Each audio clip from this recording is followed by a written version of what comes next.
నిఖిల్ మలయక్కల్ ఈ ఆదివారం జరగబోయే ఆదివారం స్టార్మ పరివార్ ఈవెంట్కు వెళ్ళాడు. దీనికి సంబంధించి ప్రోమో వచ్చింది. శ్రీముఖి నిఖిల్ను నువ్వు సింగిలా మింగిలా అని క్వశ్చన్ అడగగా దీనికి నిఖిల్ స్పందిస్తూ I'm single ready to mingle అని చెప్పాడు.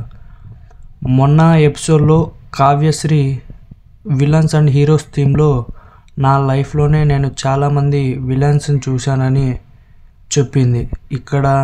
అక్కడ కావ్య గారు నిఖిల్ని గురించి ఉద్దేశించి చెప్పారు. ఇక్కడ నిఖిల్ కూడా కావ్యాన్ని ఉద్దేశించా లేక బయట వాళ్ళిద్దరి మధ్య ట్రోల్స్ ఎక్కువగా జరుగుతుండడం వల్ల ఇండైరెక్ట్గా నేను సింగిల్ అని చెప్పాడా అర్థం కాలేదు. కానీ వీళ్ళిద్దరూ కలిసిన బయటకు చెప్పరు, ఎందుకంటే బయట వీళ్ళిద్దరి గురించి చాలా ట్రోల్ జరుగుతున్నాయి.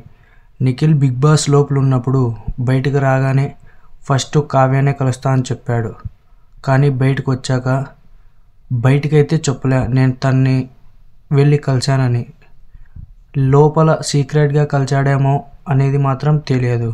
సో అందువల్ల నిఖిల్ అండ్ కావ్య ఇద్దరూ ఒకవేళ కలిసినా బయటకు చెప్పకుండా ఉంటున్నారు. నిఖిల్ అయితే ఇప్పుడు single I'm ready to mingle అని ఇప్పుడు వచ్చే ఆదివారం విత్ స్టార్మ పరివార్ ఈవెంట్లో చెప్పాడు.